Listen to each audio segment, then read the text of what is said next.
Akhirnya gue ngobrol sama King of Polygamy di film. Itu langsung gue cepetin ya. Betul. Di film. Karena gue gak pengen dipotong-potong. Betul. Gitu. Malah ketika ternyata mereka mulai lengah, aman nih kayaknya. Dang endingnya gitu, si kampret ternyata gini juga. Itu yang saya rasakan di pangku ya. Itu sih. Dan I love it. Gua ternyata personality gua koleris, melankolis. Memang tidak mudah tersinggung.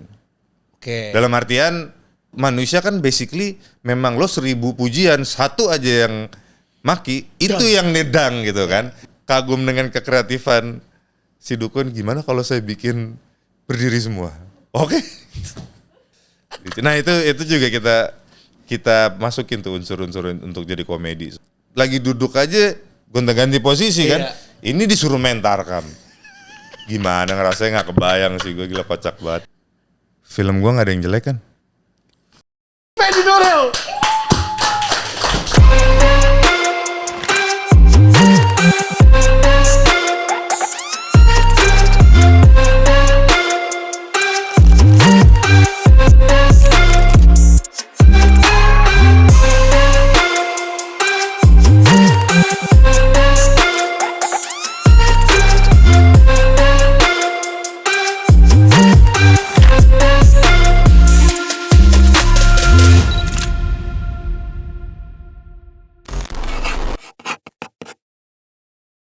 Please welcome Fedy Nuril.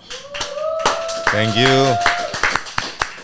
Goks, hari ini akhirnya gue ngobrol sama King of Polygamy di film.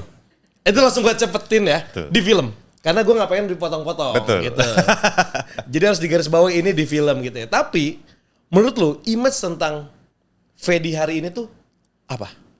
Masih tetapkah yang tentang poligami atau sudah berubah? Masih nempel sampai sekarang. Atau menjadi komika sekarang? Tidak, serem punya gelar komedian. Menurut gue bebannya berat ya. Gue ngelihat komedian gitu, ketika lagi ada acara, dikasih mic, hanya untuk sepatah dua patah kata, pasti dituntut lucu kan. Iya, tuntutannya. Dan orang gak akan nunggu, mau ngomong apa nih.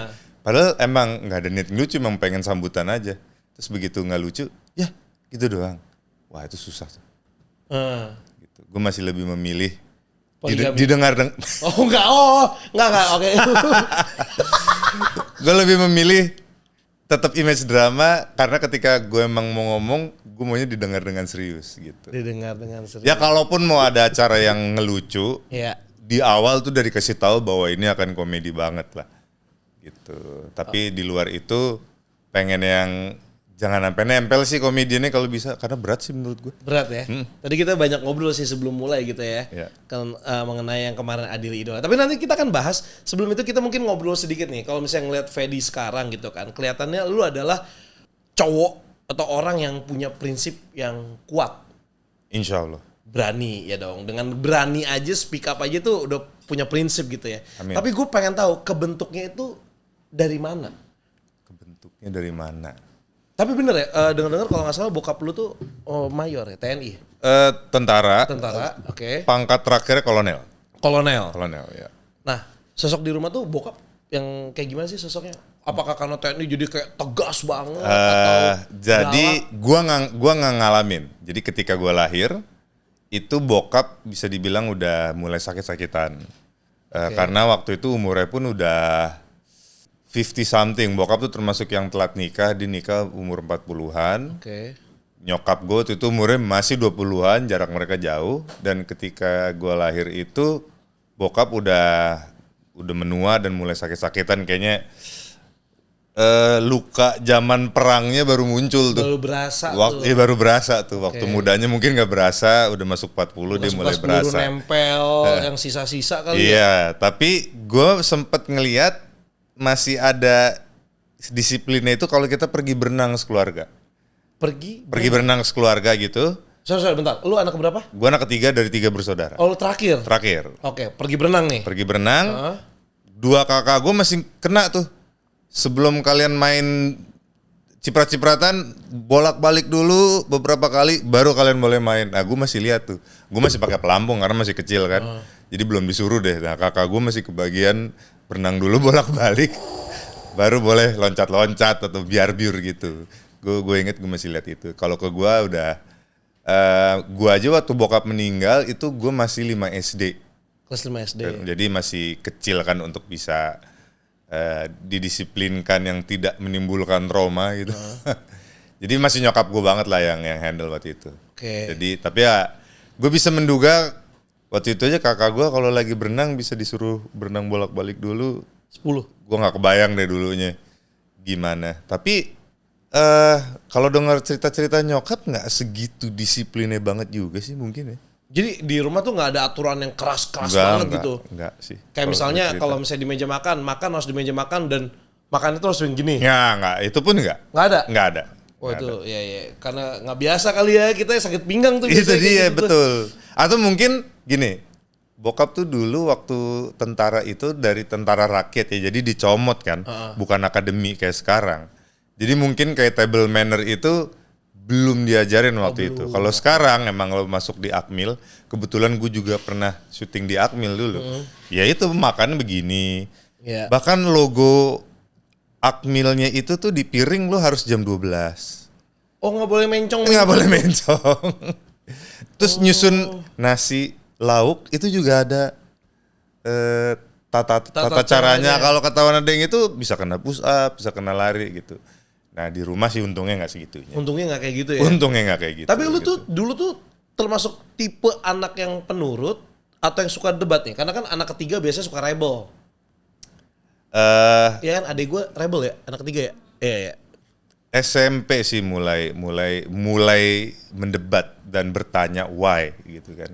Kenapa nggak boleh, kenapa ini gitu-gitu. SD kayaknya masih kesel tapi nurut aja gitu. Nah biasa begitu remaja mulai deh banyak larangan apa ditanya kenapa gini, kenapa gitu nggak boleh sih. Jadi emang berarti mulai dari SMP udah mulai terbiasa ya menyampaikan pendapat? Ya, ke keluarga atau di lingkungan sekolah juga? Kayaknya baru keluarga sih, lingkungan sekolah belum. Lingkungan sekolah masih mendem lah kalau kesel tapi nggak tahu cara ngomongnya. Di rumah sih. Di rumah udah mulai mencoba untuk bicara gitu ya. Kalau misalnya penjelasan yang nggak make sense, ya karena kadang orang tua juga nggak bisa jawab kan. Iya. Kenapa sih nggak boleh? Ya nggak boleh aja. Nah itu kan nggak enak denger ya kan. Kok nggak boleh aja gitu. Atau akhirnya mulai makin banyak tanda tanya ya di sini. Iya jadi makin banyak. Terus kok dia boleh? Ya itu terserah orang tuanya kayak gitu-gitu kan. Itu jawaban yang sering gue denger tuh. Iya benar. Gitu. Tapi ya udah mulai bertanya kenapa nggak boleh dan berargumen sih ya SMP lah. SMP. Udah mulai itu ya. Dan mungkin ini ya, bagaimanapun nyokap single parent udah waktu itu gue SMP. Walaupun berusaha banget menjadi bapak juga, bagaimanapun perempuan gitu kan. Jadi mungkin nyokap pun nggak sepenuhnya paham cara berpikir anak laki-laki. Kalau ada bokap mungkin kamu tanya papa kamu aja gitu. Yeah. Nah ini naluri ibu itu bahaya Jadi ya nggak boleh. Kenapa nggak boleh? Contoh yang paling lu inget sampai sekarang ada nggak? Misalnya ini ada. Dilarang sama nyokap gitu. Ada. Gue tuh nggak boleh naik motor. Dan gue suka banget motor. Gue nggak boleh naik motor. Tapi kakak-kakak boleh? Nggak juga. Kakak cowok-cowok juga? Cowok-cowok semua gue. Nggak boleh juga? Nggak boleh juga. Oh naluri gitu. Ya, sampai akhirnya nih gue udah ngajak duduk bareng. Bilang, Mah, kayaknya larangan nggak boleh naik motor ini harus dipertimbangkan lagi deh. Karena gue cukup sering syuting film naik motor. Dan malu tiap ketahuan nggak bisa. Karena kan masa laki nggak bisa naik motor sih? Iya. Ya kalau matic bisa lah, gampang lah kayak sepeda aja tinggal gas gitu. Tapi kebanyakan film pasti kopling gitu. Malu mah, ini skill yang harus dimilikin. Jadi sorry ini harus dipertimbangkan ulang. Aku harus beli motor dan sering pakai biar lancar. Jadi ketika syuting tuh nggak belajar lagi kan buang-buang waktu gitu kan. Baru akhirnya kayak mungkin karena urusan sama pekerjaan, yaudah kamu udah dewasa, putuskan sendiri, tanggung akibatnya. Jadi tetap nggak mudah untuk bilang ya udah boleh gitu kan. Jadi dibalikin. Ini pas dewasa nih umur berapa nih berarti? Ini 2 tahun yang lalu kali baru obrolan ini terjadi. Nggak, gue pikir kuliah gitu ya. Kagak, 2 tahun itu baru terjadi. Gue bener-bener ini harus dipertimbangkan ulang nih. 2 tahun yang lalu baru? Baru 2 tahun yang lalu. Dan itu juga nanggung resiko sendiri ya? Iya. Bukan dibolehin sama nyokap gitu? Tidak bener-bener ngomong, ya udah kamu. Demi Allah, gue pikir tadi kebayangnya adalah, dari SMP, gue pikir lu memulai karir dari umur masih muda gitu. Misalnya pas lagi kuliah lu udah mulai syuting. Ini baru 2 tahun. Kuliah udah mulai syuting. Nah bayangin sepanjang itu gue ada peran naik motor, gue tuh nggak lancar naik motor. Pasti kan semua, masa sih? Bener. Gue coba-coba dulu dah gitu. Akhirnya, sebenarnya yang lebih tricky dari syuting naik motor adalah, lo pasti justru harus ngontrol kecepatan nggak terlalu cepat. Iya. Karena ntar kamera susah. Susah, betul. Nah nahan gitu kan? Nahannya susah. Lebih susah. Dibandingkan jalan yang betul. Lebih cepat gitu. Jadi itu lebih skillful menurut gue. Sambil dialog pula gitu, lo nggak boleh kelihatan gitu kan? Kelihatan panik. Jadi makanya kayak nggak bisa sini. Gitu. Sampai gue bilang, takutnya ntar kebagian suruh bawa Harley mah di film. Terus kalau nggak bisa gimana? Masa motornya kita ganti motor deh. Vedinya nggak bisa itu. Malu gitu kan. Sampai akhirnya ya udah. Dan lucunya adalah gue kalau ketemu orang-orang yang hobi motor, nyambung ngobrolnya. Pas nanya, lu punya motor apa, Fit? Nggak punya. Gue nggak boleh naik motor. Oke, tapi SIM udah ada berarti ya? Udah. 2 tahun yang lalu baru ada? Ya. SIM C? SIM C. Oke, udah ada tuh 2 tahun. Tapi motor masih belum ada gue. Sampai sekarang belum? Sampai sekarang belum. Nggak tahu, ternyata ini ya, tipe-tipe orang yang dilarang, pengen banget. Begitu udah itu, beli yang apa yang motornya ya? Antar aja lah. Jadi nggak kebeli-beli juga. Cancer nih kayaknya nih. Ya Nin? Mirip nih kayaknya. Cancer gak sih lo? Iya. Oh, Cancer. Hah? Lu tanggal berapa? Sama. 1 Juli. Makanya gue agak paham tuh, karena begitu dia. Kalau dia masalah mobil. Sampai akhirnya dibeliin mobil nggak dipakai ke kantor pun. Ini mobil udah ngedongkrok di rumah dia udah 2 tahun. Kenapa nggak dipakai mobilnya? Oh nggak mahir. Matic manual. Matic sih padahal bisa lebih cepet dimahirkan. Emang itu karena akhirnya kayak ya udah nggak mau aja gitu. Iya. Gitu. Oke, tapi pernah nggak sih di keluarga gitu ya pernah dimarahin abis-abisan sama ortu? Pernah. Gara-gara apa? Tawuran kah? Kan kalau misalnya gue ngeliat dari lu ngeband kan kayaknya deket tuh sama aura-aura tawuran gitu kan. Karena dulu Fadi emang doyan tawuran, nggak tahu Fedi gitu ya? Gue nggak, zaman gue takut banget tawuran karena gue lihat banget itu nyambit atau nikamnya itu kayak nggak pakai mikir, sap gitu kan, gesper yang ada gearnya, pemecah es, gue lihat banget dan ya gue takut karena serem. Tapi ada satu momen SMA gue nongkrong, tiba-tiba diserang. Nah itu momen-momen yang gak enak tuh. Kita yang baik-baik aja baik-baik aja, diserang, kayak gak bisa kabur. Akhirnya gue ikutan ngelempar batu doang sih. Tapi menang. Lempar batu sembunyi tangan? Iya itu dia. Gue lempar, terus kita menang. Di situ gue ngerasa jagoan banget. Gini rasanya menang tawuran ya. Tos-tosan. Peluk-pelukan sampai gila Fedi ikut tawuran lo keren. Thank you bla bla bla bla. Enggak lama 5 polisi pakai motor trail datang. Aduh mati gue sekali ikut tawuran masa ketangkep sih. Dan itu menjelang ujian akhir lulus SMA. Gue bilang wah, gue di DO. Padahal ya itu gue mikirnya sekali-kalinya gue ikut tawuran dan terdesak pula nggak bisa kabur. Masa gue ketangkep sih? Dan gitu. Nggak ada niat. Akhirnya dia ternyata datang, polisinya suruh buka tas buat ngelihat ada senjata tajam apa enggak. Alhamdulillah emang nggak pernah punya, nggak pernah bawa. Ini karena kita anak band adanya CD musik. Ya udah lewat boleh pulang. Itu jantung gue rasanya mau copot sih itu. Besoknya gue nggak mau nongkrong situ lagi karena kalau tiba-tiba diserang lagi gue nggak bisa kabur. Itu warung dekat sekolah tuh. Yoi. Udah sampai lulus gue nggak situ. Tiap diajak nggak deh. Ntar kayak kemarin. Kemarin gue anggap gue beruntung. Karena ada temen gue ketemu senjata tajam dibawa sama polisi itu.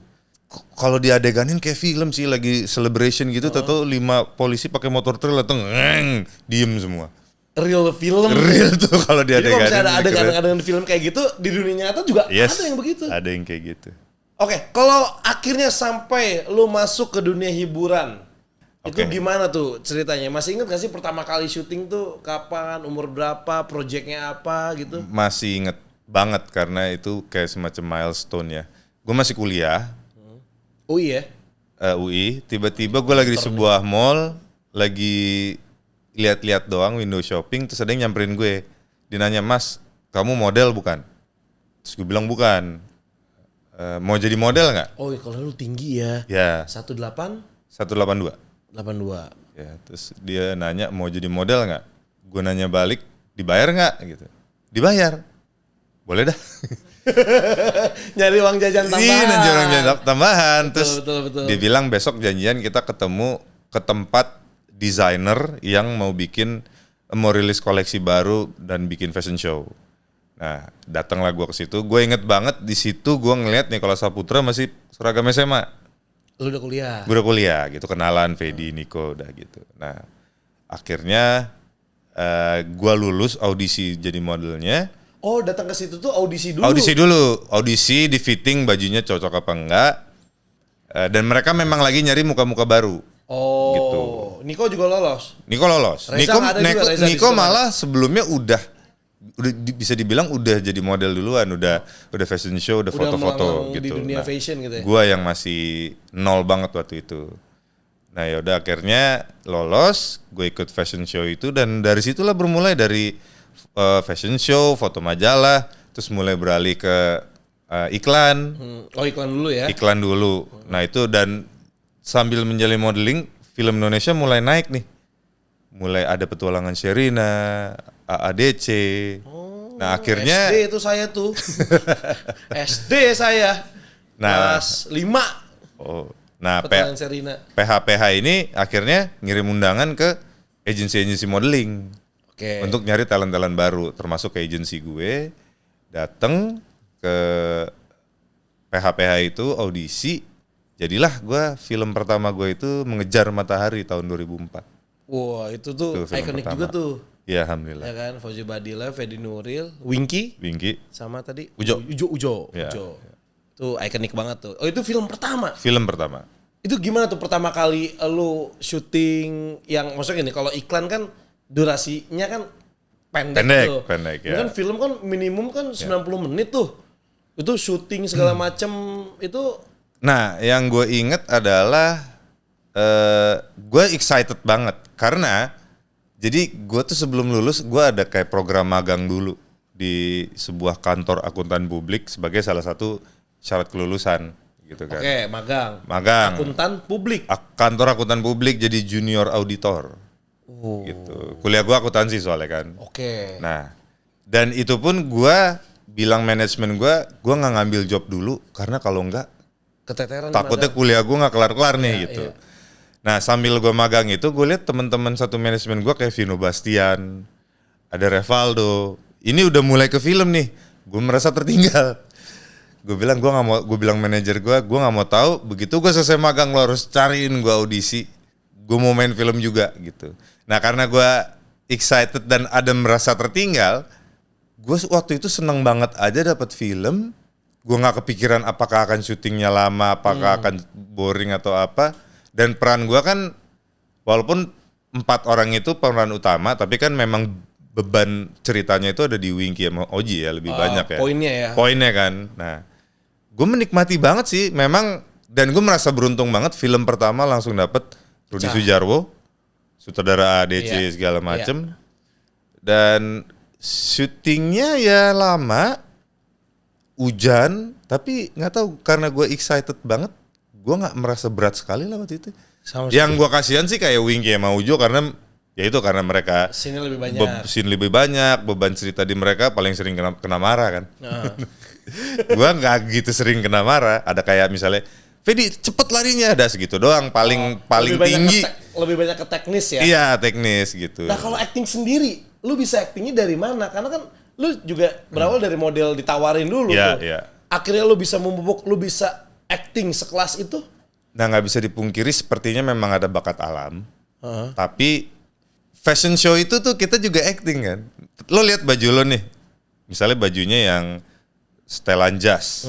Berarti kan lo harus terlihat berwibawa, terlihat rapi, intelek. Itu udah mulai mainin ekspresinya tuh. Kalau lo bajunya yang emang baju ala-ala streetwear gitu, lo harus lebih selengean. Itu udah dapat tuh, ekspresinya ngikutin gitu. Atau dapat batik, ya kan lo harus yang mukanya friendly, ramah gitu. Nah itu udah dapat latihan kayak gitulah di modeling. Apalagi buat foto ya, foto majalah. Itu kan juga perlu acting, ekspresinya gitu. Ya udah dapat di situ dikit-dikit ilmunya, dan ketika masuk film tuh pasti ada acting coach sebelum kita mulai syuting. Nah itulah bener-bener udah mulai fokus lebih dalam gitu soal ilmu acting. Jadi sepanjang perjalanan gue memang lebih banyak ngambil ilmu dari berbagai macam acting coach. Film ini dia ngajarin ini, film ini dia ngajarin ini. Jadi gue kumpulin aja gitu. Dan itulah kenapa gue bertahan di film, karena hal-hal kayak gitu menambah ilmu dan menambah pengalaman. Di mana produksi lain tuh biasanya lebih cepat ya. Persiapannya tuh nggak selama itu, jadi kurang nimba ilmu kalau menurut gua gitu. Oh justru lu malah produksi lama nggak masalah, asalkan lu punya kesempatan. Ya ada kesempatan ilmu, untuk doing something new, ada acting coachnya gitu. Lama. Ya karena kan gua nggak yang bukan kuliah acting atau not even ngambil short course pun enggak, gue bener-bener ngandelin. Akuntansi loh ini. Kayak gitu. Angka loh dia. Angka. Terus tiba-tiba langsung ke hafalan untuk dialog gitu. Mana panjang-panjang kan beberapa film dia dialognya ya. Ya. Mumet itu pasti tuh. Walaupun anak IPS gitu ya. Ya, tapi kan IPS. Angka gitu. Tapi waktu pas pertama kali lu mulai kerja, jadi model, iklan, sampai akhirnya lu ke film, orang tuh sportif banget gak? Ngedukung banget atau ada nahan-nahannya gitu? Karena kan mungkin orang tua, nggak tahu ya, orang tua zaman dulu atau orang tua lu mungkin kayak Fedi nanti kalau misalnya ini lu jadinya auditor standar. Gitu kan. Orang tua gue masuk angkatan boomer dan standarnya ya begitu. Kuliahnya tuh pasti ekonomi, hukum, teknik, yang template banget lah itu buat para boomer kan. Nah support tapi nyokap tetap berharap gua kerja profesional ya karena gua kuliahnya akuntansi ya jadi akuntan lah. Ya akuntan. Jadi linear banget aja gitu, nggak yang eksploratif gitu. Jadi di support gua kerja, tapi ini bukan utama ya. Karena bagaimanapun pengennya ya kamu kuliah akuntansi ya jadilah orang finance gitu. Nah, ketika gua magang sebenarnya kuliah dan kerjanya itu menurut gue kuliahnya itu lebih susah. Karena ya lo mempelajari teori, berbagai macam teori itu kan. Banyak banget ya benar. Kerja itu ternyata nggak semua teori itu kepake gitu. Jadi menurut gue kerja itu tidak sesusah kuliahnya. Tapi gue berasa banget gue tuh nggak excited gitu loh. Dari bangun paginya, jalannya, kerja di kantornya. Oh iya. Gue nggak excited dan menurut gue malah ngambil slot orang yang passionate di finance gitu. Jadi gue bilang baik-baik mah kayaknya sih, dan nyokap juga ngelihat akhirnya alhamdulillah gue udah bisa bayar kuliah sendiri, beli kebutuhan sendiri. Jadi nyokap juga udah ngelihat kayaknya ini memang bisa mensupport gitu. Jadi sorry banget kayaknya aku nggak mengejar karir di finance. Kayaknya aku akan stay di sini dan so far kan terlihat bisa menghidupi gitu. Ya akhirnya ya full support akhirnya gitu. Nyokap udah nggak ada tuntutan untuk kerja di bank atau kantor akuntan, udah nggak ada. Oke, tapi waktu pas mulai dikenal, ya kan, Fedi Nuril, hidup lu tuh berubah sebesar apa sih? Berarti lu mulai dikenal waktu pas Mengejar Matahari atau itu mulai cinta? Dikenal, tapi kalau kalau yang gong banget nasional gitu, Ayat-Ayat Cinta. Ayat-Ayat Cinta tuh ya. Nah itu ngerubah hidup lu banget nggak sih setelah itu? Sangat. Di satu sisi ya job berdatangan, tapi di satu sisi privacy sih bye. Dalam artinya gini, privacy gini. Padahal zaman dulu tuh belum terlalu banyak sosial media ya. Betul, tapi gue introvert. Jadi ketika dikerubungin rame, habis energi gue. Gampang low. Iya gitu. Jadi gue bisa bisa ya beramah-ramah ngobrol gitu. Cuma ternyata ada limitnya. Ketika mulai nyut-nyutan nih, oke, gue harus melipir dulu segala macem. Apalagi ada momen di mana memang buat duduk ngopi-ngopi ngobrol sama teman aja nggak bisa. Pasti kan ada sampai segitunya seabis-abisnya tuh seabis-abisnya gitu. Dan overwhelming sih sebenarnya menurut gue. Popularitasnya itu cukup overwhelming gitu karena infotainment juga kayaknya hampir tiap hari. Lu mau nanya gua apa lagi? Kemarin kan lu udah nanya. Iya. Sampai lu kalau kayaknya media mana itu datang lagi ya. Kayak nggak apa-apa mas. Setiap hari kalau bisa kita ikutin deh. Gue kayak oke, ternyata buat gue suka pekerjaannya, tapi spotlightnya mungkin gue kurang nyaman gitu. Tapi kan masalahnya itu kan berdampingan gitu. So akhirnya gue yang harus belajar meregulate emosi gue untuk tetap bisa ramah dan sopan ke fans kalau misalnya energi gue udah habis nih gitu. Karena emang gak bisa dihindari, lo mau stay kerja di industri entertainment ya lo harus terima popularitas yang muncul atau demand dari fans itu gitu. Akhirnya emang gue yang belajar meregulasi emosi gue untuk bisa tetap menerima konsekuensi dari popularitas itu. Karena kan kalau kita rilis film, of course kita maunya laku dan filmnya banyak penontonnya. Nah disitulah kan nempel popularitas yang orang akan pengen tahu, pengen lihat gitu. Oke. Ayat-ayat cinta, lu dapat peran itu, ya kan? Siapa namanya? Lu lupa? Fahri, gitu. Itu lu juga di casting kan? Di casting. Saingan lu waktu itu tahu siapa aja? Saingan gua nggak tahu siapa aja, cuma sebenarnya sebelum gua udah ditetapkan satu aktor. Oke. Udah. Untuk karakter Fahri itu ya? Fahri udah. Cuma dia diganti karena dia bukan Muslim. Karena dari segi itu mereka maunya yang akan lebih berat buat dia untuk mendalami karakter yang bukan hanya Muslim tapi semacam ustadz gitu kan, S2 Mesir gitu. Akhirnya cari lagi. Gue orang terakhir yang audisi. Lu orang terakhir yang audisi dan lu yang dapat ya? Gue yang dapat, alhamdulillah. Oke. Ini gue pernah denger ya orang bilang kalau butuh karakter cowok baik, ya panggil Fedi. Lu pernah denger itu juga gak? Pokoknya karakter ini di PH-PH ya ataupun orang-orang gitu. Pokoknya kalau karakter cowok baik itu Fedi Nuril. Itu udah mulai luntur kayaknya. Sekarang orang nonton gue curiga bawaannya. Curiga nonton nih. Terus ada karakter perempuan cantik gitu keluar. Aduh ini pasti ntar dikawinin nih. Orang resah duduk kayak gitu nontonnya nggak relax, tenang gitu. Ya dulu sih gitu katanya, cuma sekarang ya agak was-was mereka kalau nonton. Agak-agak takut ke pleset. Jadi sekarang kalau gue mulai promo, gue rilis teaser atau trailer, langsung aja deh bang, istri lo berapa di sini? Berarti sekarang tuh julukan ikon poligami ini berarti bikin lo risih juga dong? Enggak, kalau lu semakin pamor lu semakin tinggi, orang semakin tahu ya kan. Yeah. Sampai ada image kayak kalau lu butuh orang baik adalah Fedi Nuril. Nah, sekarang berkembang lagi nih. Kalau lu butuh yang berpoligami, Fedi paling expert katanya gitu. Risih sih enggak, karena gue bercandain juga di medsos kan kalau ada yang ke situ-situ. Gue justru suka ketika penonton itu resah nontonnya. Jadi kan mereka stay tune kan jadinya. Jadi kayak nungguin gitu. Ini kira-kira siapa ya? Ini nih kayaknya nih. Enggak nih bukan dia. Malah ketika ternyata mereka mulai lengah, aman nih kayaknya. Dang endingnya gitu, si kampret ternyata gini juga. Itu yang saya rasakan di Pangku ya. Itu sih. Dan I love it. Respon orang gue happy karena memang begitu ya, satu itu memang kehidupan di sana ada istilahnya duda Arab. Oke. Karena memang ketika para istri mereka harus menjadi TKW, ya mereka begitu. Dan intinya gue merasa gue berhasil menggiring penonton bahwa ini orang baik nih gitu. Ya. Tapi tidak. Jadi ketika orang marah-marah tuh gue malah thank you karena memang harusnya begitu gitu.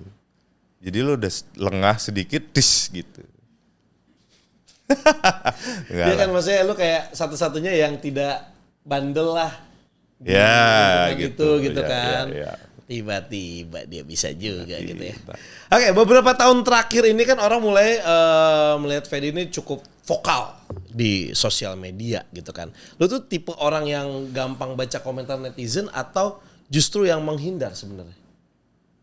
Basicnya. Karena kan sekarang lu kadang-kadang suka balas-balasin tuh. Dulunya pasti kan ada perkembangan.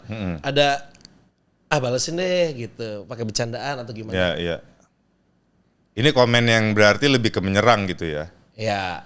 Tadi pertanyaan lu detailnya gimana? Oke, lu tuh tipe orang yang suka gampang bacain komentar netizen atau justru menghindar? Ini komentar dulu nih. Oke. Ini belum masuk ke konten yang lu lumayan kalau berani komentar, gitu. gue memang ini salah satu yang gue belajar juga ya dalam hal memaintain hubungan dengan fans itu adalah memang lo harus baca komentarnya dan berinteract gitu loh. Bahkan sebelum ilmu-ilmu engagement ini ada. Iya. Banyak tuh ilmu-ilmu engagement. Itu salah satu yang gue belajar dari manajemen gue maintain dengan, apalagi mereka bilang, apalagi dengan adanya sosmed sangat memudahkan lo. Mereka dulu harus nulis surat dan lu juga harus balas pakai surat gitu kan.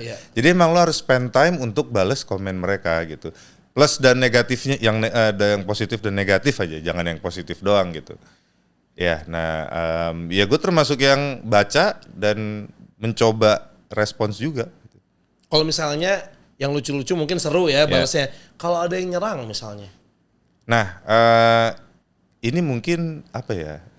Bawaan genetik, jadi kemana nih gue nih arahnya nih? Gini. Gimana? Tadi kan lo mention cancer, zodiak basically. Oh zodiak, oke zodiak. Basically zodiak. Ya ada 12 zodiak gitu. Kalau gue lebih suka pakai yang psikologi kayak koleris, sanguinis, melankolis, flekmatis. Pernah denger gak? Oh iya, yang 4 itu. Oke, yang 4 itu. Nah, gue ternyata personality gue koleris, melankolis. Ya, di sini berarti ya. Ya. Nah, kan gini 4 gini kan? Ya. Oke. Nah, koleris itu memang tidak mudah tersinggung. Oke. Dalam artian dia kalau ada yang negatif itu, manusia kan basically memang lo 1000 pujian, satu aja yang maki, itu yang nedang gitu kan. Makanya nah, itu bahasa kan, rusak susuk. Nila setitik rusak susu belanga. Thank you disapuin. Lupa aku itu. Yeah. Makanya gue nggak lulus bahasa Indonesia waktu itu. Nah itu ternyata gue juga otak gue men-trigger itu, tapi memang lebih diproses dulu. Make sense nggak ya sebenarnya gitu. Nah tapi kadang kalau emang maki-maki doang, gini deh, misalnya ada yang nonton film gue, dan dia nggak suka, maki-maki, gila film lo sampah lah, apa lo merendahkan A, B, C, D. Iya. Gue akan bales, terima kasih atas feedbacknya dan terima kasih udah nonton. Karena bagaimanapun lo udah effort ke bioskop, beli tiket, stay untuk 2 jam. Jadi of course tetap gue appreciate gitu. Gitu deh jadinya bawaan gue. Tapi untuk kelunya nggak terlalu mudah tersinggung ya? Iya gitu. Cuman tetap lu bales, terima kasih segala gitu. macam. Kalaupun ada yang tersinggung, gue sebisa mungkin tidak memperpanjang konflik horizontal. Gua pivot aja gitu, nggak terlalu gua panjang-panjangin, seperlunya aja gitu loh. Oke. Lebih fokusin yang sikat ke vertikal sih. Vertikalnya aja. Atau anak buahnya si vertikal. Oke. Nah, itu. Nah ini kan kemarin juga sempat ramai juga nih beberapa tahun terakhir ini ya, apalagi pas lagi pilpres itu kan. Fedi Nuril nih nge-tweetnya lumayan keras gitu kan. Bukan keras sih, berani gitu. Maksudnya ya suara rakyat gitu kan gitu. Tapi apa yang ngebuat lu akhirnya lu main juga di situ gitu? Atau memang karena ada kepikiran nggak nanti 5 tahun lagi nyalek gitu? Enggak. Oh enggak, oke. Karena gue takut di plot twist. Gue nanya dulu sekarang, minimal gue yang nanya dong. Kalau gue tiba-tiba di plot twist dia jadi wali kota, gubernur. Karena ini sih, gue sekesel itu karena gue nggak menduga. Oke. Salah gue nanya ya. Bener-bener ketika itu ada chance dia mungkin menang.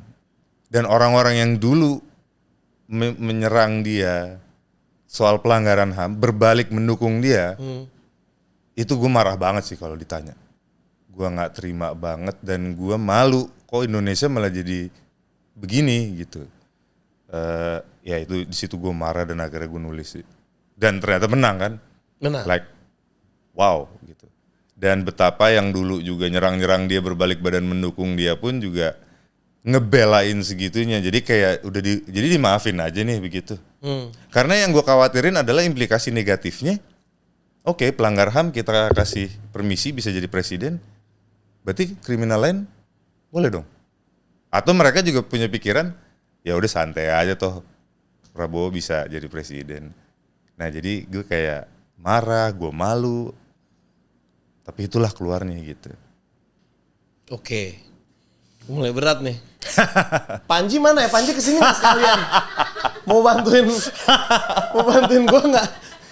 Seru nih kalau bertiga nih sama Panji nih kayaknya nih. Ya Panji juga kaget waktu itu. Lo kenapa? Lagi marah gue. Bagus, lanjutkan. Itu lo sempat nge-tweet pindah negara juga ya kalau nggak salah ya? Itu dia. Itu gimana tuh kelanjutannya tuh setelah gimana nih lu nggak jadi pindah negara gitu? Ya jadi gini, gue bersumpah demi Allah Subhanahu Wa Taala, gue nggak pernah ngomong kalau Prabowo jadi presiden. Gue nggak pernah ngomong atau nge-tweet kalau Prabowo jadi presiden gue akan pindah negara. Itu adalah gorengan buzzer yang memang ada orang yang bukan buzzer kemakan. Gitu. Berarti lu nggak pernah nge-tweet juga itu? Nggak pernah. Dan sampai sekarang tiap tunjukin buktinya nggak ada yang nunjukin. Oh sama kayak ijazah kali Kan ya? lo tahu netizen kan gercep dong screenshot. Sama aja. Aku sudah terhanyut. Aku tenggelam. Aku bertanya. Aku bertanya. Bener. Ingat, pemirsa, dia hanya bertanya. Gitu. Sampai mana tuh gue jadi lupa. Anjing gue jadi lupa.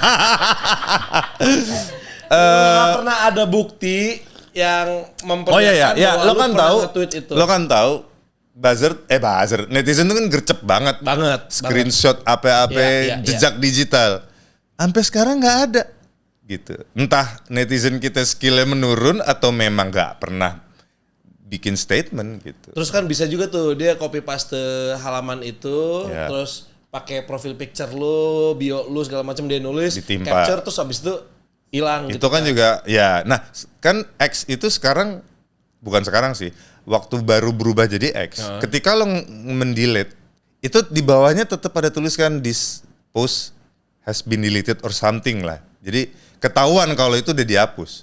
Nah itu nggak pernah ada juga. Gitu. Lu tapi berarti lu nggak pernah nge-tweet sesuatu atau nge-X sesuatu terus lu hapus nggak pernah sama sekali? Nggak pernah.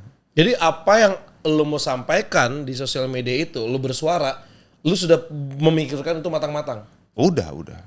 Jadi memang soal pindah negara nih memang gorengan buzzer aja gitu. Jadi sudah ada klarifikasinya ya guys ya. Kalau buzzer yang sengaja memproduksi gorengan itu dan menyebarkan, selamat menikmati dosa fitnahnya. Nah. Tapi kalau yang bukan yang niat menggoreng tapi kemakan, ya semoga kalian sadar dan dapat petunjuk lah gitu bahwa saya tidak pernah mengucap atau menulis saya akan pindah negara gitu. Itu rame banget. Rame Banget. Tapi lu sempet nggak kepikiran kayak anjing gue kayak berhenti aja deh nge-tweet lagi gitu. Kayak berhenti deh ngomongin tentang negara ini walaupun lu sekesel apapun gitu dengan segala macam kebijakan gitu ya. Enggak. Karena pertama naik lagi ya? Iya, naik lagi gue lihat. Naik lagi gitu. Jadi gue kalau memang udah mulai mumet nih, gue justru emang nggak pegang handphone dulu aja gitu. Misalnya udah mulai nyut-nyutan gitu, pala kan gue tahu limitnya gitu. Misalnya gue udah lagi nyut-nyutan, gue lihat ada yang berita buruk atau ada buzzer nyebelin, gue taruh dulu, nggak gue hantam sekalian karena kan biar nggak ke bawah. Biar nggak salah ngetik. Oh iya. Karena gue kalau gue nge-tweet atau gue mengkritik itu gue selalu memastikan gue sudah paham isunya apa, udah punya data-data pendukung. Jadi kalau emang berbalas pantun tuh, gue udah tahu argumennya gimana. Jadi gitu. tinggal dilanjutin, cakep. Ya gitu kan. Aja udah. Kalau gue belum paham, mendingan diem dulu. Gue diem dulu gitu. Bahkan ketika ketemu media dia nanya pendapat, gue jawab gue belum paham banget soal isu itu, jadi gue belum mau komen gitu. Oke. Nah ini ada lagi nih yang gue suka. Lo tuh jarang bales pakai emosi. Tapi ini malah muncul nama-nama kayak apa? Garpu siomay, kerokan belewa. Itu tuh spontan atau apa tiba-tiba lo kepikiran kayak gitu? Bisa dijelasin nggak? Gue pengen tahu nih jelasnya kenapa tiba-tiba ada keluar nama-nama itu. Ya awalnya gue berusaha tidak sampai kata-kata kasar lah. Oke. Tapi tiba-tiba kepikiran aja taplak gitu. Dan intinya gue pengen memaki. Tapi kalau bisa jangan yang kasar. Gue ganti taplak aja sih harusnya nggak marah ya dia ya. Gitu. Tapi akhirnya berkembang menjadi kerokan belewa. Kerokan belewa. Garpu somai kan tahu kan lu unik kan? Iya. Apa dia tengahnya bolong. Begini garpunya. Dan itu ya pas gue kepikiran garpu somai, gue aja ngakak sendirian. Sebelum gue send tuh gue ngakak dulu, gue sampai anjing garpu somai, lucu banget. Begitu udah tenangan baru cetak gitu kan, kayak gitu. Terus akhirnya lama-lama jadi beban gitu. Ini kerokan belewahnya yang pakai tutup botol minum? Oh enggak yang emang khusus. Kerokan belewa khusus, bukan tutup botol. Ya harusnya yang itu ya, gue nggak nemu fotonya. Iya tutup botol itu tuh yang pakai paku di kayu, ya itu steril tuh. Ada yang pas gue kepikiran gue ngakak dulu kayak kocokan telur, kerokan belewa juga gue ngakak dulu situ. Terus apa saringan dedak, saringan dedak tuh gak? Saringan dedak. Tahu gue. Tapi lama-lama jadi beban sih. Harus cari lagi. Iya harus cari lagi. Kenapa gue jadi beban ya? Banyak nongkrong di kantor Comika kayaknya. Oh Gordon Warteg tuh gue juga ngakak tuh gila. Okay. Gordon Warteg. Tapi kalau misalnya ini yang pas kasus-kasus lagi rame, bukan kasus sih, lagi rame aja di sosial media, keluarga sempat bilang gak sih, misalnya kakak-kakak lu atau nyokap gitu, udah Fedi diem aja udah gitu. Nyokap khawatir. Oh feeling ibu ya. Feeling ibu ya itu kembali. Nah udahlah kamu pikirin keluarga segala macem gitu. Walaupun gue tahu nyokap tuh juga sebenarnya sama kayak gue, gak sukanya gitu loh. Okay. Cuma ya beliau berharap gue nggak sevokal itu gitu. Ya ada omongan untuk tone down atau stop segala macem. Cuma saat itu kayak udah palang tanggung lah ya. Udah gitu dipanasin Panji lagi ya, gas bro gitu. Panji gak ikutan post game masih kena dia. Ampun Mas Panji. Ya Panji mah lebih konsisten ya. Sebenarnya kalau Panji kan kita nggak kaget ya. Karena emang udah dari dulu konsep dia kan siaran apapun selalu ngarahnya ke politik. Gitu. Nah, sebenarnya gue saat itu tuh gue nggak niat dan nggak nyangka heboh ya. Gue cuma nulis apa ya, keresahan lah. Bentar lagi, ini permulaan banget gue inget, bentar lagi udah mau pemilu, gue belum memutuskan mau milih siapa, tapi gue udah yakin gak bakal pilih 02. Gue tinggal tuh. Terus istri gue yang ngabarin, ayah udah lihat belum tweet kamu itu meledak loh. Hah? Masa sih pas lihat? Dar gitu kan. Gue heboh sih. Soalnya kemarin gue lihat ada yang nge-tweet. Ini juga di luar dari ekspektasi. Yes, karena emang cuma pengen nge-tweet aja gitu kan. Terus ada yang soalnya kemarin itu gue lihat nge-tweetnya tuh, gue udah mau pemilu, gue belum memutuskan tapi gue tahu gue nggak mau milih 02. Pas gue baca lagi ternyata dia nulisnya gini, gue belum memutuskan mau milih siapa, tapi gue udah tahu nggak akan milih siapa. Oh dia nggak nyebut angkanya. Gue nyebut. Oh. Tapi ya udah heboh kan ya gue. Nggak mungkin lo hapus juga. Sekalian aja dah gitu. Sekalian apa? Kenapa nggak mau? Dar tambah pecah lagi. Gimana dong? Buktinya ada, tertulis ada dokumennya. Gitu. Ya itu aja sih. Mungkin lebih, padahal dan gue juga bukan niat ngajak orang jangan milih dia. Itu pure keinginan gue aja gitu. Ya kan karena orang bebas bersuara. Kan? Bebas bersuara. Ya kan, pemilih juga akhirnya kepecah jadi 1, 2, dan 3 dan kebetulan memang 02 yang menang gitu kan. Betul gitu. Oke, tapi ada yang lucu. Di balik image serius seorang Fedi Nuril, ini ternyata banyak sisi Fedi yang orang nggak tahu. Dan gue ternyata baru tahu kalau misalnya lu ternyata adalah fans dari SNSD. Yes. Gue tadi nanya, Fedi lu wibu ya? Belum sih, belum ke wibu, tapi gue suka anime. Tapi ternyata lu juga suka SNSD. Kalau gue kayaknya lebih ke Blackpink kayaknya. Oke. Gitu. Blackpink! Gitu. Sejak kapan lu suka SNSD? Sejak sejak mereka muncul ya, generasi awal kan itu kan. Dan ya nggak bisa dipungkiri itu cantik-cantik semua.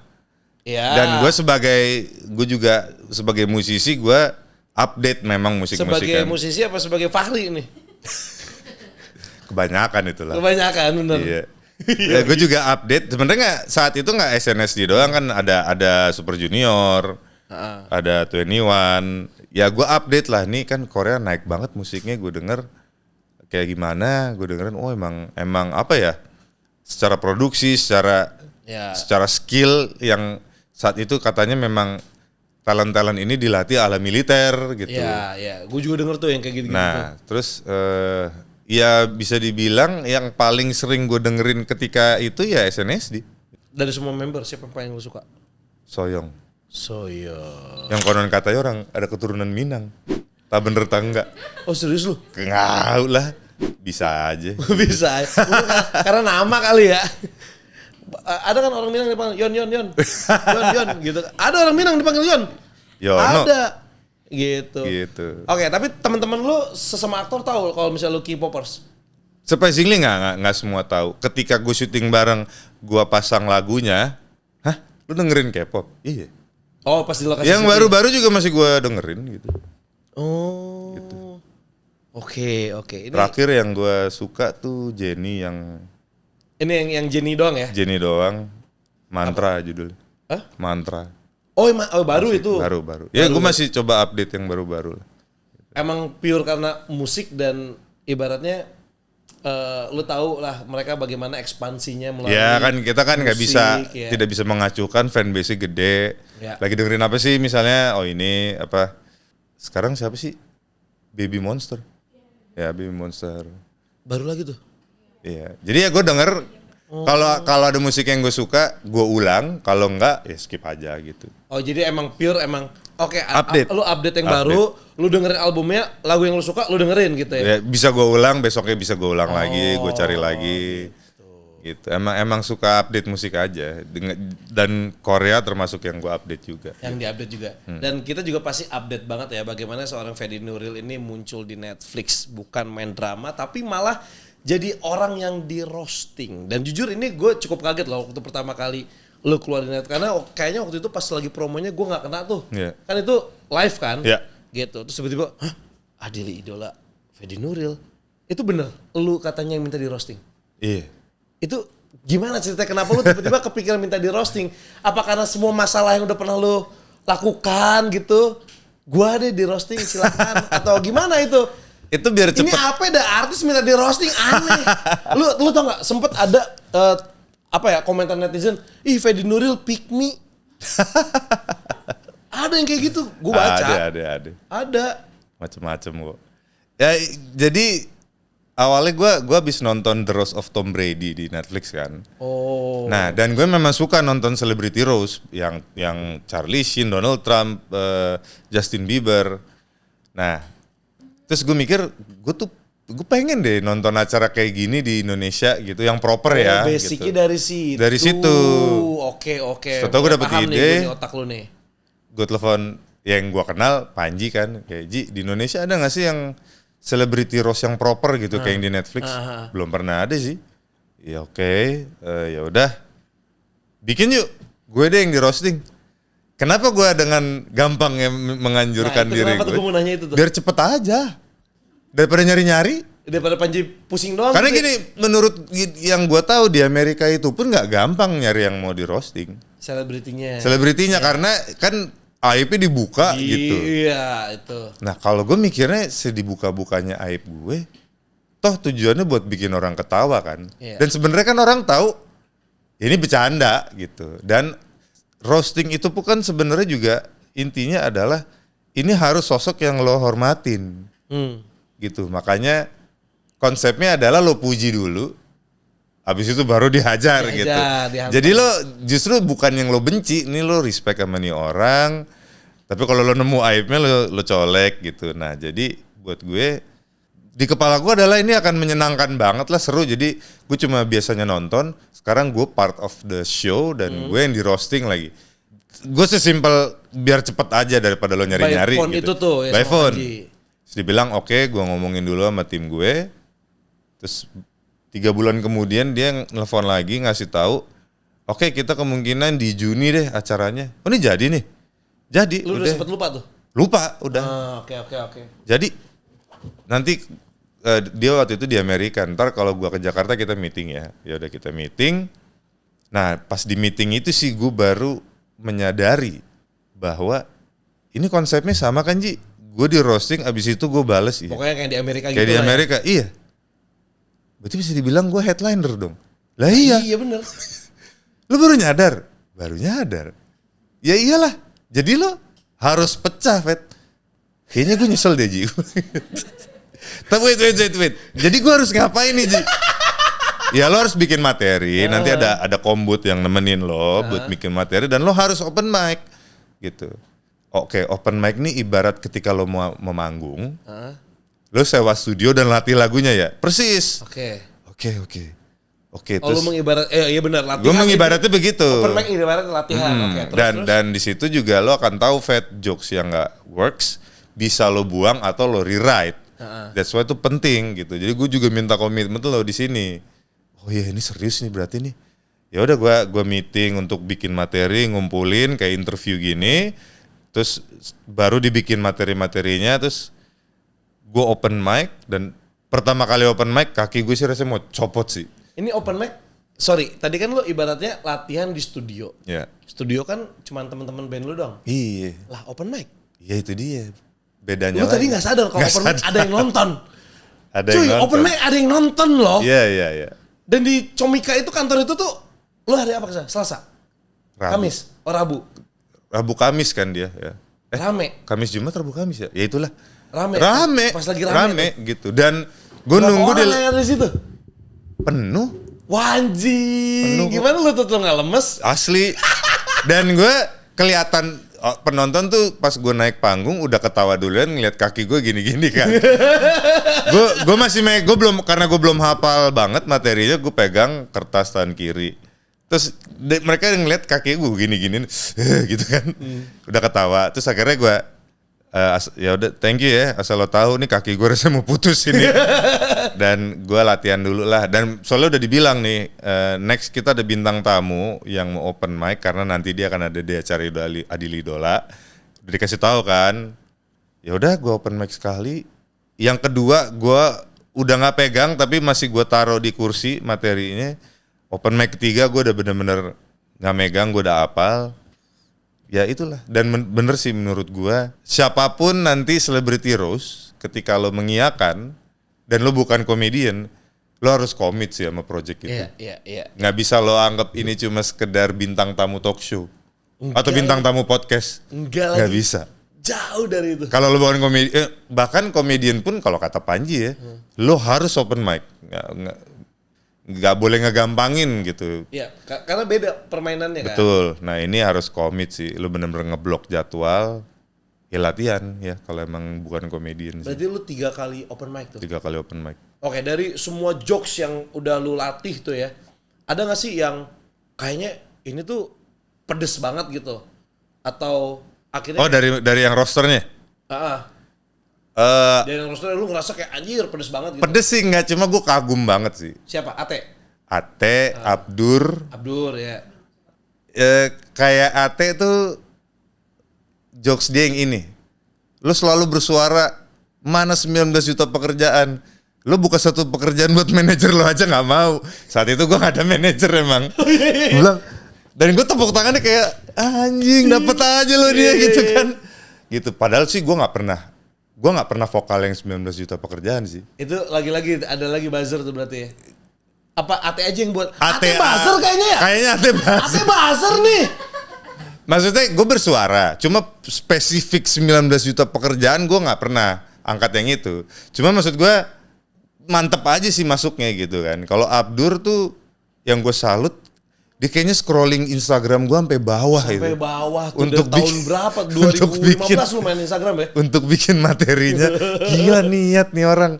Jadi gue menikmati maksudnya instead of nyelekit, gue kagum. Gila kalian tuh bikin materi berarti all out gitu. Ya itu yang membuat gue menyadari ketika lo siapapun selebriti Rose berikutnya, lo memang harus seserius itu karena yang udah berpengalaman pun seserius itu bikin materinya itu, gitu. Gila sih. Itu gila sih, gokil. Apalagi dia plesetin hidup Hanung. Kan kita tahu dia nyindir siapa. Hidup Hanung, gila bisa banget nih orang. Aduh, itu pecah sih. Pecah. Oke, tapi setelah selesai acara, ya kan lo kan jatuhnya headliner jatuhnya. Iya. Apa yang lo rasakan? Lega kah atau jadi malah nagih? Gue happy banget memang dengan performance gue, dengan respon orang, gue happy banget. Banyak komika kan bilang mau pecah atau anyep, lupain langsung tulis materi berikutnya gitu. Jangan kelamaan gitu. Kalau sukses jangan kelamaan jumawa, kalau anyep jangan kelamaan down. Cuma karena gue bukan komika ya, gue nikmatin banget kesuksesan itu. Gue datang. Sama kayak waktu pas lu tawuran itu ya. gue kalau nggak salah weekdays-nya gue langsung ke Comika. Gue thank you ke semua tim yang udah bantuin gue. Kita makan-makan, gue ulang-ulang ceritanya, kita bahas mana yang lucu, mana yang enggak. Gue bilang banget ke Panji, Ji sorry ya kan lo bilang komika pokoknya kalau sukses atau anyep move on langsung tulis. Enggak, gue mau menikmati.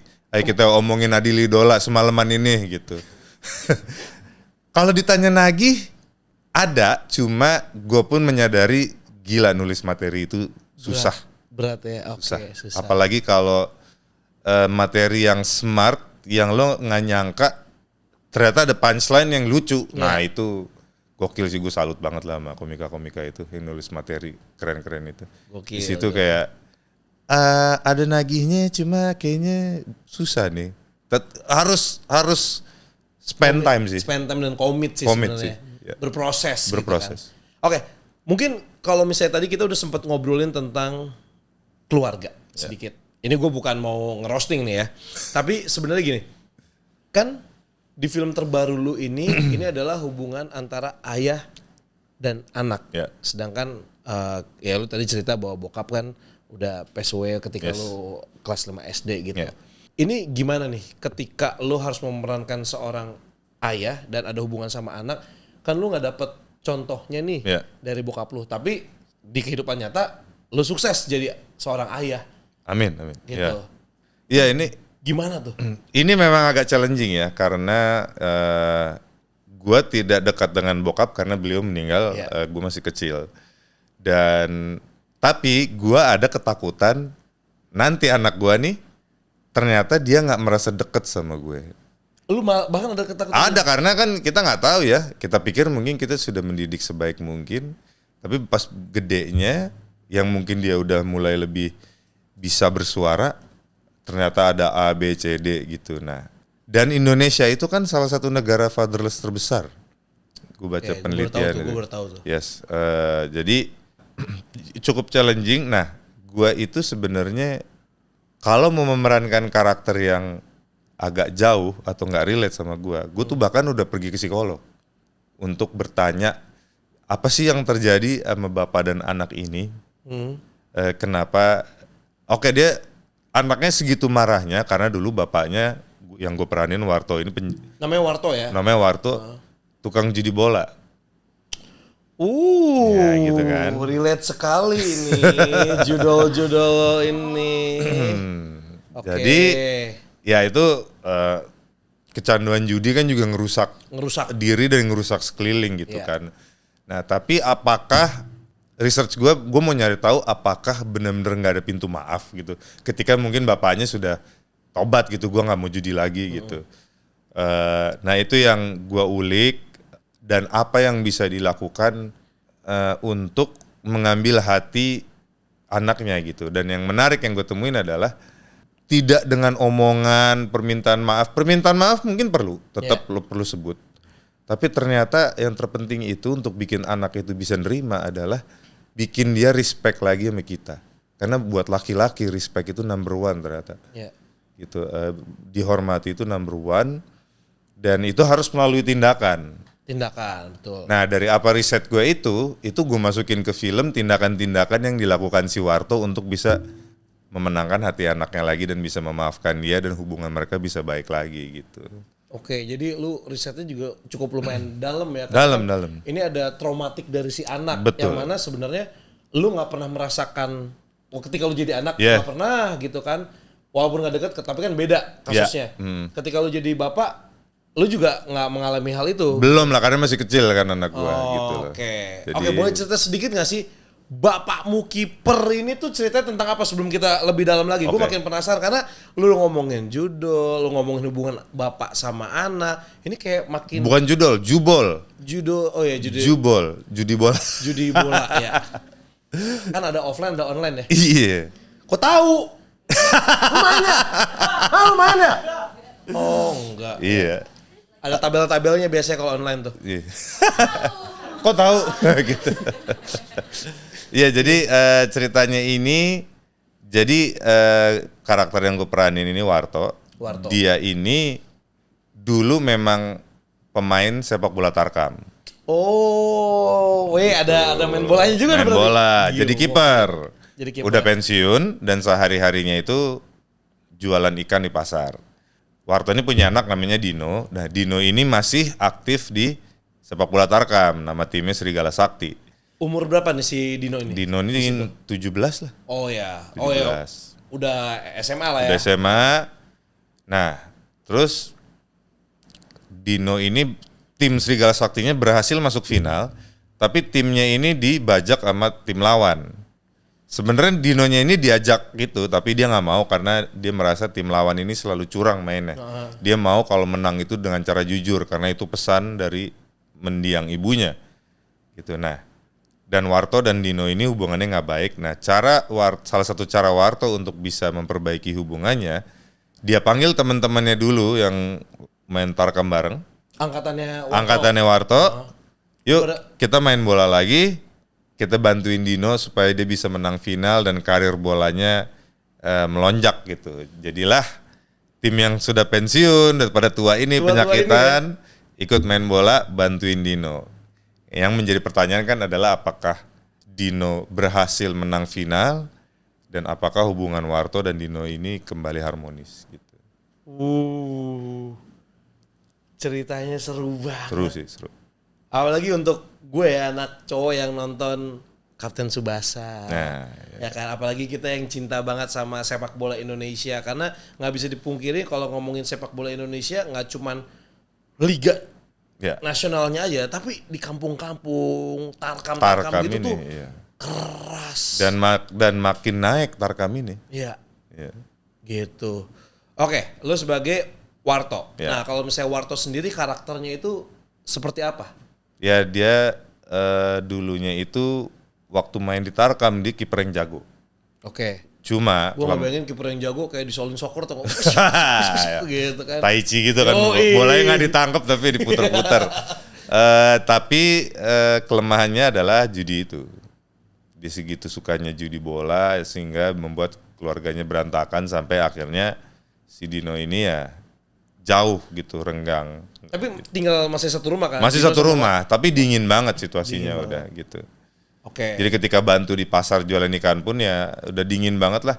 Warto tetap berusaha mendekati, berusaha ngajak ngobrol, cuma sambutannya dingin aja. Dingin aja gitu ya. Tapi bagian mana si Warto ini yang ternyata ada kemiripannya sama Fedi Nuril, ada nggak?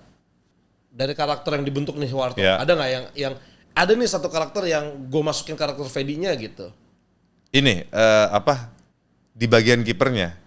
Jadi gue dulu tuh main bola zaman SMA kuliah tuh selalu jadi back. Jadi back. Di sini gue jadi kiper. Sebenarnya dulu teman gue udah selalu minta lu jadi kiper aja karena tinggi badan gue kan. Cuma gue nggak mau karena gue nggak mau diem di depan gawang doang. Gue pengen gerak-gerak gitu. Gue pengen gerak-gerak. Tapi lu back apa back? Ya setidaknya kan back center kan masih bisa kayak kiri gitu kan. Ya. Nah di sini karena jadi kiper akhirnya gue dilatih untuk jadi kiper, ada coachnya gitu. Oh ini ada latihannya juga? Ada latihannya juga. Gitu, ada latihan teknik, ada drillnya segala macem. Yang gue masukin Fedi ke dalam karakter itu adalah dengan gue udah latihan jadi kiper, sampai si Ogi nih, salah satu pemerannya kita, Ogi Vantinus, gue dijulukin kiper males nangkep. Kiper malas. Karena pada jiwanya ya emang bukan kiper. Jadi selama masih bisa gue tepis pakai kaki atau gue tendang jauh bolanya, ya udah gitu. Dan itu juga gue masukin ke film karena supaya ciri khas aja. Kan ada beberapa kiper. Gue tahu nih kiper yang kayak gini siapa? Wakashimatsu. Tahu kan lu? Wakabayashi jago tuh nangkep. Wakashimatsu karate banget men, semua bola tepis, pukul, tendang. Iya kayak gitu. Wah gila, ini anak-anak yang doyan bola Tsubasa sih wajib banget nih nonton ini. Karakter itu yang lu masukin karena lu jiwanya back ya dulu ya. Ya dulu. Ya kan penonton kan nggak perlu tahu ya, cuma untuk membuat sebuah keunikan dari karakter. Karena itu yang jadi beban adalah dia jago. Jadi ketika dia muncul lagi bersama teman-temannya tuh orang agak terintimidasi. Walaupun dari unsur komedinya kita bikin ya tidak sefit dulu, ada yang sesek, ada yang menggemuk. Oke, jadi bentar nih, gue baru tahu nih, gue pikir ini genre drama doang nih. Oh enggak. Ini drama? Drama komedi. Wah pecah, oke. Anjing, kebayang lagi, siapa aja yang main? Ada Augie Vantinus, gua Ali Fikri yang jadi anak gue Dino. Augie Vantinus, Tanta Ginting, Vidi Bule, Bang Tigor. Oke, bentuk-bentukannya udah pada ini ya. Raden. Pemain bola yang bentuk-bentukannya nggak cocok bener. Raden Mas Cemen, Didi Mursidi, Jabrik, Rian Reza, Dwi Abes, sama Neisha gitu ya. Oke, dari semua pemeran ini ketika di lokasi syuting yang paling susah diajak pas lagi syuting serius siapa? Ini kan kocak-kocak semua. Augie sama Vidi Bule ya. Gitu emang tukang bercanda, tukang celetukan, apalagi Augie tuh suka banget ngebully Bang Tigor di set sampai gue takut. Augie, gue takut Bang Tigor akhirnya bete dikeplak lu nggak lihat badannya gede banget itu. Nggak bakal berani dia, tapi dicengin mulu. Tapi gue tahu Bang Tigor juga tahu itu bercanda ya. Cuma bener-bener kayak nonstop. Kalau Vidi Bule ya ada celah dikit, yang punchline, celah dikit punchline. Jadi kalau nggak di-cut sih nggak kelar-kelar itu punchline-nya. Pas lagi take tuh. Lagi ya sebenarnya itu yang diharapin dari mereka kan. Kalau kata ini kan sutradaranya Bang Odi Harahap. Bang Ocai. Bang Ocai. Jadi kalau ada dia lo mau improve dialog, improve aja. Ntar kalau menurut gue cukup baru gue cut. Nah ini karena cetukannya jalan terus. Nggak beres-beres. Bilang buset deh nggak di-cut. Akhirnya mungkin kayak Bule capek diri. Ini kapan di-cutnya nih? Akhirnya di-cutin. Terus gue bilang, Bule, kalau angkatan gue kayak begitu, udah putus tuh kaki gue. Aktor haram nge-cut gitu loh. Oh gitu ya? Untung gue sekarang baru syuting film. Zaman dulu haram itu aktor nge-cut sendiri. Gila. Minimal suruh ganti seluloidnya. Kayaknya dulu tuh. Iya. Gak boleh aktor nge-cut gitu. Ada aja. Tapi kan tadi lu sempat bilang bahwa lu akhirnya dilatih jadi kiper yang dasar dan segala macem. Nah ketika momen-momen latihan itu ibaratnya kalau misalnya lu main film action kan lu latihan koreografinya. Betul. Ini kan berarti lu latihan bola beneran juga dan sekaligus koreografi dong. Iya koreografi kadang juga. Ada adegan misalnya mau ngambil scene lu nangkep bola nanti kameranya begini, lu koreografi tuh. Betul. Kan itu ada loncat-loncat tuh. Ada. Sempet cedera gak sih? Kan lu harus jatuh gitu. Kalau cedera jatuh enggak, dan memang loncat nangkep bola itu yang jadi PR gue karena kelihatan banget gue tuh takut cedera. Jadi lompatnya tuh gue mendaratnya selalu nahan pakai tangan. Sedangkan kan kalau udah pertandingan pro gitu, dia udah nangkep dua tangan dan bahu dan tangannya jatuh-jatuh aja. Iya, langsung. Cuma kalau gue khawatirnya kan lapangan Tarkam kan nggak kayak lapangan rumput di stadion ya. Nah, itu tuh. Yang kadang-kadang tiba-tiba di tengah ada kubangan air. Nah, ini kalau gue cedera ntar jadi nggak syuting. Dan gue juga pengennya terlihat meyakinkan kan. Jadi kalau emang harus bolanya kenceng gue harus lompat ke samping itu, gue juga pengennya yang totalitas gitu. Tapi malah ternyata cedera yang gue dapet, dan nggak cedera-cedera banget sih, jempol gue nih kepelitek nahan tendangannya King Polo. Pemain Takram beneran. Tarkam beneran tuh. Iya, dia dari Lombok kan. Dan memang yang jadi lawan kita tuh ada beberapa orang emang pemain Tarkam gitu. Nah, dia dari luar kotak penalti. Kok udah dikoreografiin nih. dia dari luar kotak penalti nendang, dan ceritanya emang gue tahan buat nunjukin, wih gila Warto emang jago. Tapi ya jempol gue yang kepelitek sih gitu. Ternyata itu sakit. Tapi karena masih rolling, gue nahan dengan muka yang nyengir. Ya lo, gue jago kan ternyata gitu. Begitu di-cut baru gue yang bangsat gitu. Padahal udah pakai sarung tangan, gila kenceng banget tendangannya. Sorry, ini kan biasanya nih zaman dulu, nggak tahu ya sekarang ya. Gue tuh sering banget dengar ketika lagi main bola tarkam tuh kadang-kadang, weh kaki lu diisi. Oh iya. Di sini diceritain kayak ada gitu. banget. Ada banget. Dan itu bagian komedinya juga. Anjing itu kan kayak misalnya lu nanti ngadu kaki lawan lu bisa patah tuh. Betul. Atau kayak tiang gawangnya dikencingin supaya bolanya nggak pernah masuk ke gawang gitu.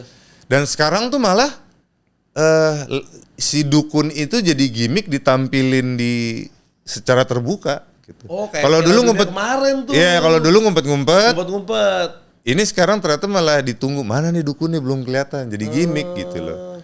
Tak bener tangga, cuma lucu, pokoknya udah dimunculin gitu kan gitu. Oke. Nah, di sini unsur mistisnya pun kita masukin karena itu sangat melekat sama tarkam. Iya, karena gue sering banget tuh dengar kayak gitu tuh. Iya. Kayak nggak boleh masuk kata dukun. Jadi waktu itu gue pernah dengar cerita ada 2 tim, A sama B. Tim dukun A bilang, pokoknya lu masuk ke lapangan kalau misalnya tim B udah masuk ke lapangan dulu. Ternyata dukunnya tim B syaratnya sama. Jadi pertandingan masih jam 12 sampai nanti gak ada yang masuk. Syaratnya sama. Ini lucu juga nih. Gitu. Iya. Tuh ada tuh yang kayak gitu tuh. Kalau gue paling lucu, jadi ada satu konsultan kita soal tarkam namanya Agen Agung. Oke, ini ada konsultan komedi, ini konsultan tarkamnya. Khusus lagi nih? Ada lagi khusus. Konsultan tarkam. Namanya Agen Agung dan di dunia tarkam dia udah rockstar banget lah, terkenal banget. Dia yang jadi konsultan kita. Salah satu cerita dia yang lucu soal mistis, dibilang pernah ada pertandingan di mana tim A itu semuanya burungnya pada berdiri. Ngakak gue dengerin bener kayak tanya, lu tegang gak sih? Gue tegang tiba-tiba, gue juga. Ternyata pas dicek semuanya tegang. Jadi bingung geraknya. Sama lawan. Apa? Dibuat sama lawan gitu. Nah kebayang kan lo, kita aja tegang lagi duduk aja gonta-ganti posisi kan. Ini disuruh main tarkam. Gimana ngerasanya nggak kebayang sih, gue gila kocak banget. Dan lucu dan kreatif. Iya. Itu kreatif loh. Dukun kreatif sih, aneh sih, cuman anjir. Lari malu. Iya. Apalagi pas lagi kena tendangan bebas jadi pagar hidup. Kalau pas bahaya. Kalau ntar kena bola, aduh. Masa depan suram itu. Betul. Cuma gue kagum dengan kekreatifan si dukun. Gimana kalau saya bikin berdiri semua? Oke. Nah itu juga kita masukin tuh unsur-unsur untuk jadi komedi soal mistisnya. Oke. Wah ini makin gak sabar. Boleh tahu gak sih tayangnya tanggal berapa nih? Tayangnya 3 September 2026. Bapakmu Kiper ya di bioskop-bioskop kesayangan Anda. Langsung aja nanti bisa nonton filmnya. Akan sepecah apa nanti ya kalian lihat sendiri. Karena dari tadi gue belum nonton trailer. Udah tayang belum sih? Udah. Abis ini kita nonton. Gue belum nonton trailernya aja, dari cerita Fedi aja gue udah ngakak sendiri ngebayanginnya. Karena jujur, gue dulu pasti pernah lah ikutan tarkam sekali 2 kali zaman-zaman gue ikutan apa nonton? Main. Oh main, oke. Main. Karena jadi kebetulan rumah gue itu ini komplek, komplek perumahan. Nah komplek sama perkampungan itu nggak ada batasnya. Oke. Jadi batasnya cuma jalan, udah tuh langsung lapangan kampung. Nah karena waktu itu tim tarkam yang si kampung-kampung ini kurang orang, nah kan teman-teman main juga, udah ikutan aja, ikut. Wah bro, main bola di sekolah sama main bola di tarkam, capeknya 3 kali lipat kayak main di tarkam. Banyak aspek. Main bola di sekolah, sepatu, deker, kaos kaki, baju rapi, lapangan rumput enak. Ini satu, tarkam rumput nggak enak. Kedua, ya Allah baru megang bola bentar aja itu kaki sliding udah kemana-mana. Nih satu kesini, satu lagi kemana nih? Satu lagi kemana nih? Gila men, itu mental diuji, fisik diuji. Keras. Wah itu keras sih, gokil sih orang-orang yang main tarkam terus bisa melanjutkan karirnya ke jenjang yang mungkin mereka kepikiran bahwa jenjangnya pengennya ke nasional. Betul ya. Gitu. Ya Liga 1 lah minimal Ya segala itu dia. macam. Tapi ada gak sih pesan khusus tersendiri dari film Bapakmu Kiper ini nih? Ada, yaitu secinta-cintanya seorang bapak terhadap anak, tapi tetaplah membantunya dengan cara jujur tanpa mengubah-ubah aturan. Oke. Tanpa mengubah-ubah aturan. Siap. Oke, kita persimpel, oke. Kalau lu harus ngajak orang nonton tanpa spoiler ya. Ya. Nonton film Oke. Bapakmu Kiper. Satu kalimat yang bakal lu pakai apa? Satu kalimat, Fed. Ya. Satu kalimat. Misalnya lu ngajak nonton orang tanpa spoiler filmnya. Satu kalimat aja. Ini kayak lu nge-tweet lah. Buset. Apa pikir? Itu mah susah itu. Take your time, Marketing level dewa. Oh, tahu gua. Oke. Sini kameranya. Satu kalimat. Satu kalimat. Film gua nggak ada yang jelek kan? Fedi Nuril.